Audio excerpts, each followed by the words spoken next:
30 آیتیں ہیں۔ آج ہم نے اس صورت کی 5 شروع کی آیتوں کی تلاوت آپ کے سامنے کی ہے اور اس کا ترجمہ بھی ہم نے پیش کیا ہے۔ آئیے ہم سب سے پہلے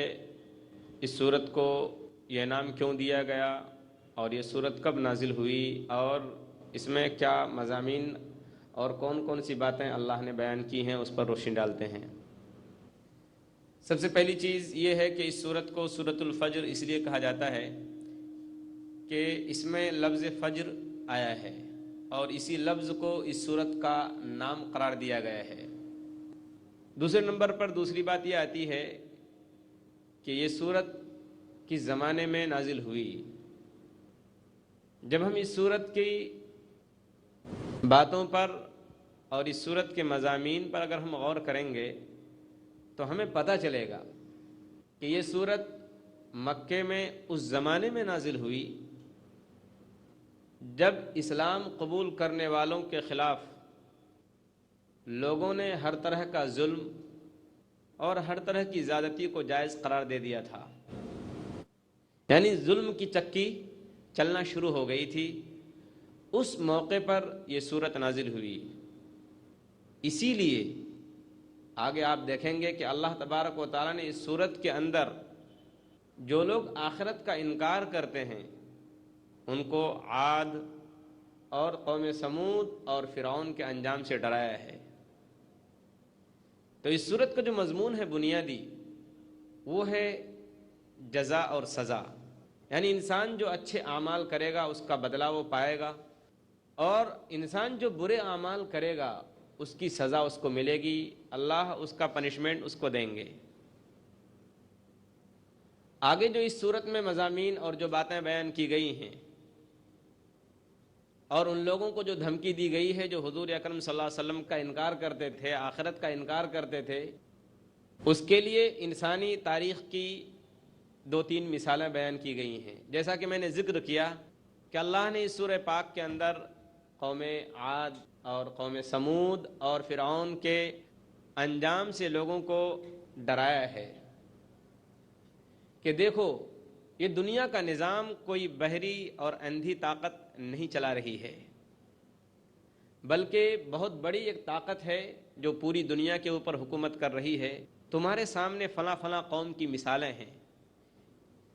کہ ان لوگوں نے آخرت کا انکار کیا، اپنے وقت کے نبی اٹھلایا، تو ان لوگوں کا کیا انجام ہوا، وہ کس نتیجے پر پہنچے، اور نتیجہ یہ ہوا کہ وہ پوری دنیا کے واسطے، دنیا والوں کے واسطے عبرت بن گئے، ایک سبق بن گئے۔ تو اے مکے والو، تم جو محمد صلی اللہ علیہ وسلم کا انکار کرتے ہو اور ان کی لائی ہوئی بات کا انکار کرتے ہو اور اس کو ماننے سے پیچھے ہٹ رہے ہو، تو یاد رکھو کہ تمہارے سامنے ایسی ایسی قومیں گزر چکی ہیں جو طاقت کے اعتبار سے، قوت کے اعتبار سے تم سے بہت زیادہ بڑی ہوئی تھی، لیکن انجام کار یہ ہوا کہ وہ ہلاک کر دی، تباہ و برباد کر دی گئیں، اور وہ پھر صرف اور صرف لوگوں کے لیے اب عبرت اور نشانے کے طور پر باقی رہ گئیں کہ ان کا ذکر اگر لوگوں کی زبانوں پر آتا ہے تو اس لیے کہ لوگ ان سے عبرت حاصل کر سکیں۔ پھر آگے اللہ تبارک و تعالیٰ نے انسانی سوسائٹی کا جائزہ لیا ہے اس صورت کے اندر اور بتایا ہے کہ دیکھو دولت کا مل جانا، مال کا مل جانا یا کسی عہدے کا مل جانا اس بات کی علامت نہیں ہے کہ یہ اللہ کا انعام ہے، یہ اس بات کی پہچان نہیں ہے کہ اللہ تعالیٰ اس شخص سے خوش ہے جس کو دولت مل گئی ہے یا جس کو کوئی عہدہ یا مال مل گیا ہے۔ اسی طریقے سے کسی شخص کی روزی کے اندر کوئی تنگی ہو، کوئی پریشان حال ہے، کسی تکلیف میں مبتلا ہو گیا ہے، تو اس سے یہ نتیجہ نکالنا کہ اللہ اس شخص سے ناراض ہے، اللہ اس شخص کو مصیبت میں ڈال رہا ہے اس لیے کہ اللہ اس سے خفا ہے، یہ اس بات کی پہچان نہیں ہے۔ یہ دونوں حالتیں اللہ نے انسان کے اوپر اس لیے رکھی ہیں تاکہ اللہ تبارک و تعالیٰ دونوں طرح کے انسانوں کا امتحان لے، ٹیسٹ لے، جائزہ لے کہ جس آدمی کو دولت ملی ہے، مال ملا ہے، وہ دولت اور مال اور عہدہ پا کر کون سا رویہ اختیار کرتا ہے، اور جو شخص کسی پریشانی یا کسی تکلیف میں مبتلا ہے وہ اس تکلیف کی حالت میں کون سا راستہ اپناتا ہے۔ تو دراصل یہ دونوں حالتیں اس بات کی علامت نہیں ہیں کہ اللہ ایک شخص سے خوش ہے جس کو مال ملا ہے، اور دوسرے شخص سے ناراض ہے جو دولت کی تنگی کا شکار ہے، جس کے پاس پیسہ نہیں ہے، بلکہ یہ دونوں حالتیں، یہ دونوں چیزیں انسان کے ٹیسٹ کے لیے ہیں، انسان کو آزمانے کے لیے ہیں، اور انسان کا امتحان لینے کے لیے ہیں کہ انسان ان دونوں حالتوں میں کیا کرتا ہے، دولت پا کر اللہ کا شکر ادا کرتا ہے یا ناشکری کرتا ہے۔ رزق کی تنگی میں مبتلا ہونے کے وقت انسان اللہ کا شکر ادا کرتا ہے، صبر کرتا ہے، یا پھر کوئی دوسرا راستہ اختیار کرتا ہے۔ اس کے بعد سب سے اخیر میں جو یہ صورت ختم کی گئی ہے جس بات پر، وہ یہ ہے کہ اللہ تبارک و تعالیٰ کے ہاں حساب کتاب ہوگا، اور ضرور ہوگا۔ اللہ تبارک و تعالیٰ انسان سے اس کے اعمال کے بارے میں پوچھے گا، اور یقینی طور پر پوچھے گا۔ یہ اس کی حکمت کا تقاضا ہے۔ کیوں کہ اگر اللہ تبارک و تعالیٰ نے انسان کو ایسے ہی ڈھیل دے دی، چھوڑ دیا، جس طریقے سے اللہ نے دنیا میں انسانوں کو چھوڑ رکھا ہے، تو انسان اس سے ناجائز فائدہ نہیں اٹھائے، کیونکہ اللہ تبارک و تعالیٰ کل قیامت کے دن اس سے پوچھیں گے۔ یہ اس کی حکمت کا تقاضا ہے۔ دنیا میں اگر کوئی شخص کسی قانون سے اپنے آپ کو بالاتر سمجھتا ہے، وہ یہ سمجھتا ہے کہ میرے اوپر کسی کا قانون نہیں، اور وہ ظلم پر ظلم کیے جا رہا ہے، تو اس کا یہ مطلب نہیں ہے کہ آخرت میں اس کے ساتھ کوئی حساب ہونے والا نہیں، اس کو آخرت میں بھی ایسی چھوٹ مل جائے گی، بلکہ اللہ تبارک و تعالیٰ اس شخص کو اس کے انجام تک پہنچانے والے ہیں۔ یہ اللہ تبارک و تعالیٰ کی حکمت کا تقاضا ہے۔ انسان کی عقل کا بھی تقاضا یہی ہے کہ جو مجرم ہے، جو گنہگار ہے، اس کو اس کی جرم کی سزا ملنی چاہیے، اس کو اس کے انجام تک پہنچنا چاہیے، کیونکہ اللہ تبارک و تعالیٰ نے قرآن پاک میں فرمایا ہے اَفَنَجْعَلُ الْمُسْلِمِينَ كَالْمُجْرِمِينَ مَا لَكُمْ كَيْفَ تَحْكُمُونَ، کیا ہم ان لوگوں کو جو مجرم ہیں اور ان لوگوں کو جو مسلمان ہیں دونوں کو ایک پلڑے میں رکھیں گے، دونوں کو ایک جیسا کریں گے؟ مَا لَكُمْ كَيْفَ تَحْكُمُونَ، تم کیسی باتیں کرتے ہو، کیسا فیصلہ کرتے ہو تم کہ ہم مسلمان کو جو فرما بردار ہے اس کو، اور جو مجرم ہے نافرمان کو، دونوں کو ایک پلڑے میں رکھ دیں گے؟ ایسا نہیں ہے، یہ تو سراسر ناانصافی ہے، ظلم ہے۔ یہ اللہ تبارک و تعالیٰ نے پوری اس صورت کے اندر بات بیان کی ہے۔ اب آئیے جو سب سے پہلی آیت ہے سورہ فجر کی، وہ لفظ فجر سے شروع ہوتی ہے۔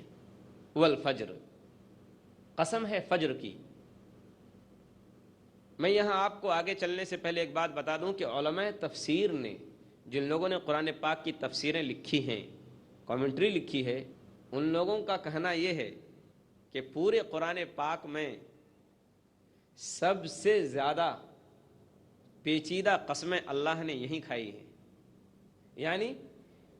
ان قسموں کا جوڑ جلدی سمجھ میں نہیں آتا ہے کہ اللہ نے ان چیزوں کی قسم کیوں کھائی ہے۔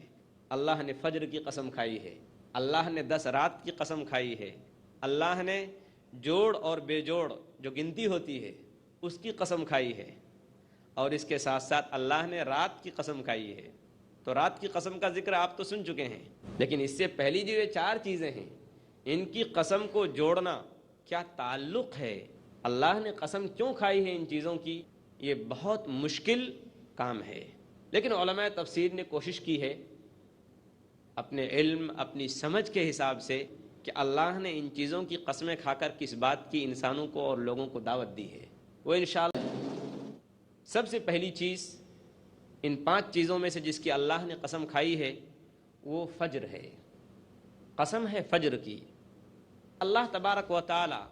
انسان سے کہہ رہا ہے کہ تم قیامت کو اگر آبزرو کرنا چاہتے ہو، اس کا مشاہدہ کرنا چاہتے ہو، اس کو دیکھنا چاہتے ہو، تو روزانہ کی صبح جو ہوتی ہے اس کو دیکھ لو۔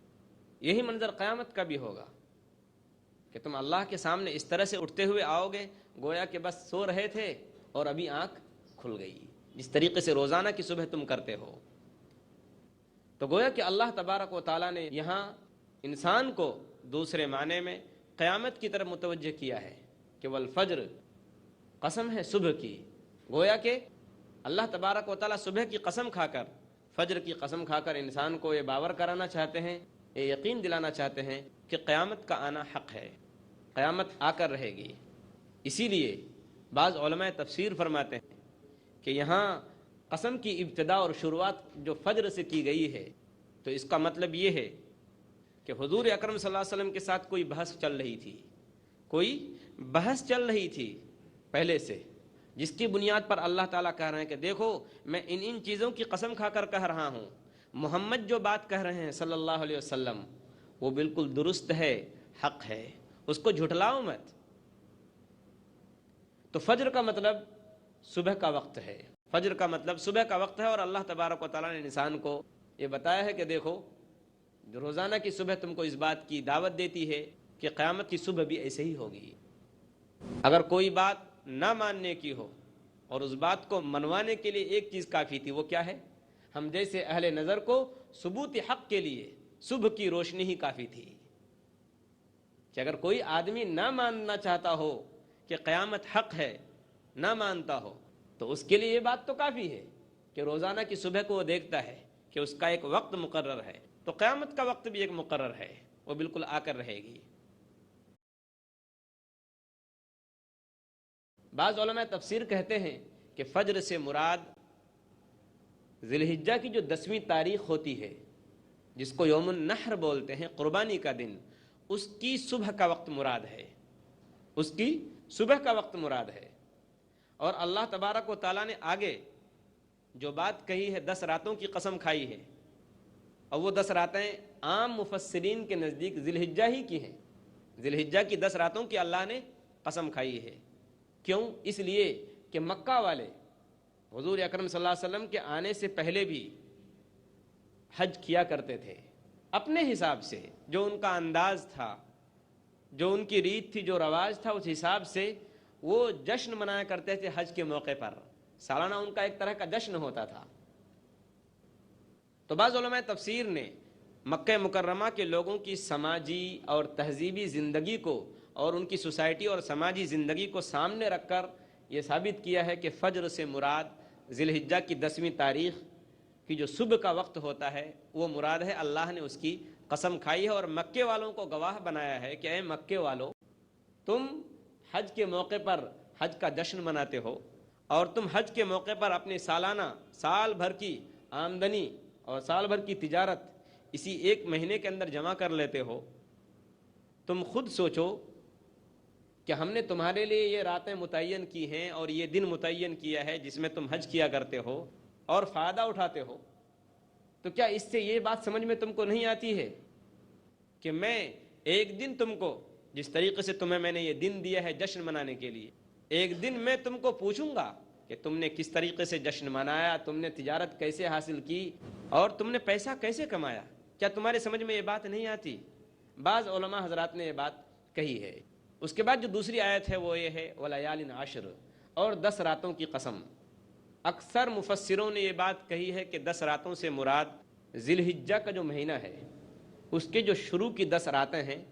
اللہ نے وہ مراد لی ہیں۔ 10 راتوں سے وہ 10 راتیں مراد ہیں جو ذی الحجہ کے مہینے کی 1 تاریخ سے لے کر 10 تاریخ تک ہوتی ہیں۔ اللہ تبارک و تعالیٰ نے ان چیزوں کی قسم کھائی ہے۔ ایک صحیح حدیث میں ملتی ہے 10 راتوں کی فضیلت میں، کئی حدیثیں ہیں، صحیح بخاری کی ایک روایت ہے، حدیث نمبر 969، نبی کریم صلی اللہ علیہ وسلم نے فرمایا کہ اللہ تبارک و تعالیٰ کو ذی الحجہ کے 10 دنوں میں عمل اتنا زیادہ پسند ہے، نیک عمل، کہ اتنا کسی دن میں نہیں، اور کوئی عمل اتنا اللہ کو پسند نہیں۔ صحابہ کرام نے کہا اے اللہ کے رسول، اللہ کے راستے میں جہاد بھی اتنا پسندیدہ نہیں ہے؟ حضور اکرم صلی اللہ علیہ وسلم نے فرمایا کہ اللہ کے راستے میں جہاد بھی اتنا پسند نہیں ہے جتنا نیک عمل اللہ تبارک و تعالیٰ کو ان 10 دنوں میں پسند ہے۔ آگے حضور اکرم صلی اللہ علیہ وسلم نے ایک بات فرمائی کہ ہاں وہ جہاد جس میں ایک شخص جائے اور اس میں وہ شہید ہی ہو جائے، وہ شخص اللہ کے نزدیک زیادہ پسندیدہ ہے۔ اس کے علاوہ کوئی نیک عمل ان 10 دنوں کے مقابلے میں اتنا زیادہ پسند نہیں ہے جتنا ان 10 دنوں میں پسند ہے۔ حتیٰ کہ جہاد فی سبیل اللہ، اللہ کے راستے میں جہاد کرنے کا ثواب بھی، اور وہ بھی اتنا پسندیدہ عمل نہیں ہے جتنا دوسرا نیک عمل ان 10 دنوں میں پسند ہے۔ اور حضور صلی اللہ علیہ وسلم نے فرما دیا کہ سوائے اس جہاد کے جس میں آدمی اپنی جان دے دے اور اللہ کے راستے میں شہید ہو جائے، تو شہید ہونے والے کا درجہ زیادہ اہم ہے، زیادہ بڑا ہے اس شخص سے جو ان 10 دنوں میں کوئی نیک عمل کرتا ہے۔ تو لیالین عشر سے مراد ذی الحجہ کی 10 دنوں کی 10 راتیں ہیں یا 10 دن مراد ہیں۔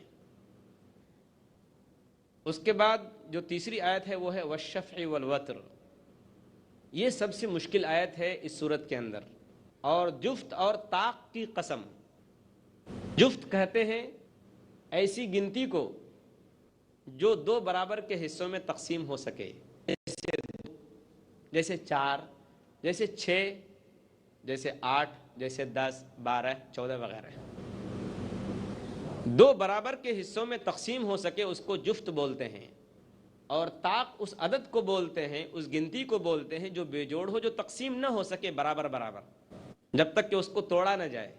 جیسے 1، جیسے 3، 5، 7، 9، 11، 13 وغیرہ۔ تو اللہ تبارک و تعالیٰ نے یہاں جو قسم کھائی ہے جوڑ والی گنتی اور بے جوڑ والی گنتی کی، اس کا مطلب کیا ہے؟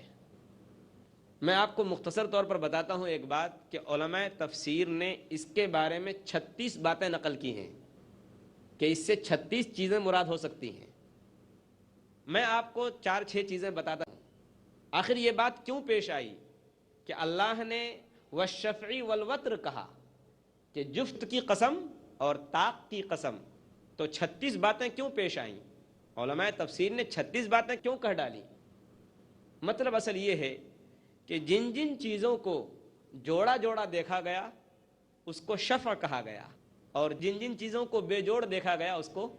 وتر کہا گیا۔ اب شفع سے مراد، بعض علماء فرماتے ہیں کہ شفع کا مطلب ہے مخلوق،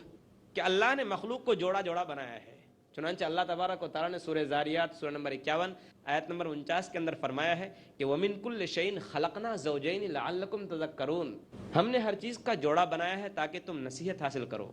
زمین کا جوڑا آسمان، چاند، سورج، گرمی، سردی، دن، رات، میٹھا، کڑوا، بھلائی، برائی، جنت، جہنم، یہ ساری چیزیں ہیں، یہ جوڑ جوڑ اللہ نے بنائی ہیں۔ مرد کا جوڑا عورت ہے، دنیا کا جوڑا آخرت ہے،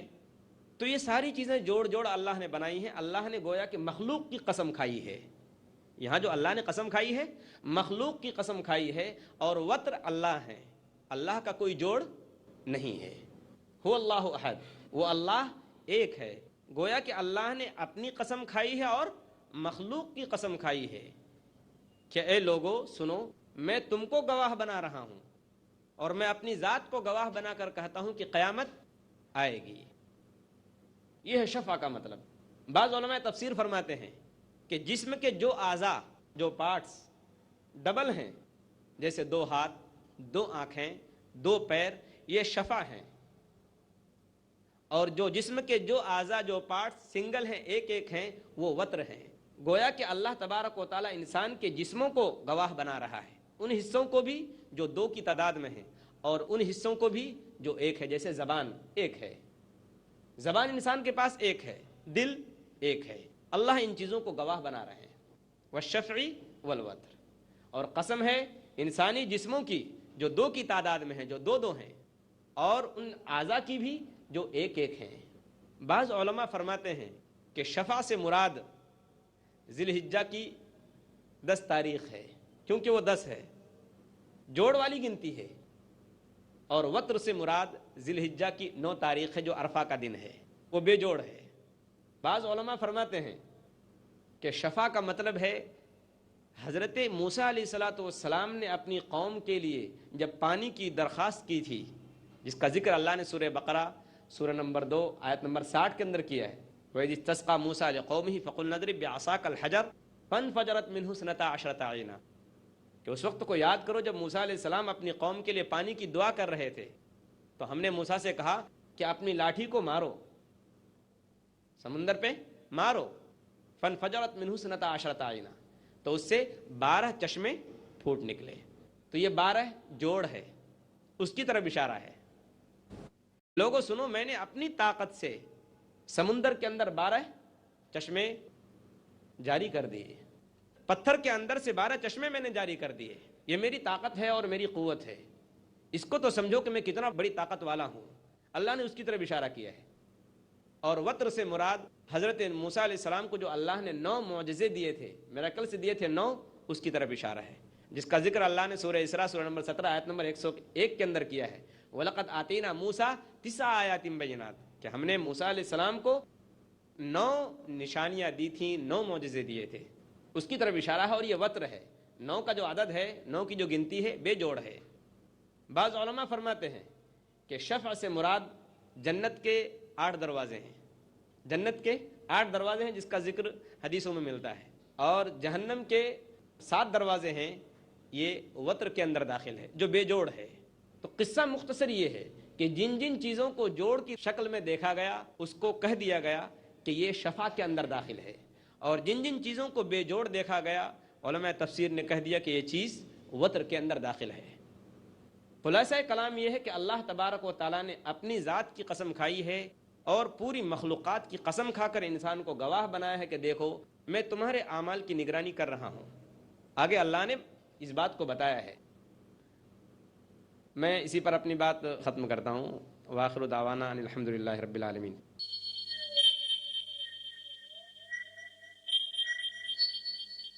اللہ غفور